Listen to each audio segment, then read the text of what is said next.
Right now, there are probably many retirees that are following advice that could have been acceptable a couple of decades ago, but could actually end up being very detrimental to their plan today. The reason being, following the conventional wisdom when it comes to retirement withdrawals is not a one-size-fits-all scenario. And unfortunately, you might not realize this until it's too little, too late. Meet Jane, a 68-year-old teacher from Ohio who thought she did everything right.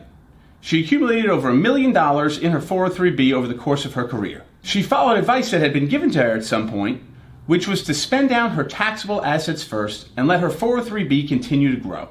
5 years later, Jane ended up getting hit with a tax bill that made her sick to her stomach. She owed $15,000 on distributions that she was forced to take out. Money that she did not necessarily need, but had to withdraw due to her required minimum distributions. And now, she was left owing a hunk of it to Uncle Sam. Jane's story isn't unique, unfortunately, and in fact, we see it happen more often than not when retirees neglected to plan for this situation early on. Here's what Jane didn't know.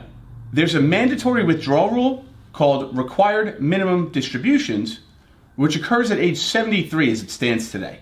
And if you follow the old advice of let your tax-deferred accounts continue to grow, you could end up facing RMDs that could cause a real tax nightmare.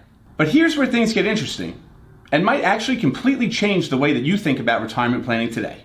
Research by Fidelity has shown that retirees that use differing withdrawal sequences can actually end up cutting their lifetime tax bill by almost 40%. Yes, you heard that right. Cutting taxes by almost 40% just by simply planning and executing and utilizing differing withdrawal strategies. So what are they doing differently, you might ask? Well, instead of using the common sequential withdrawal approach, they might end up utilizing what we prefer to call the proportional withdrawal approach. Think of it like this.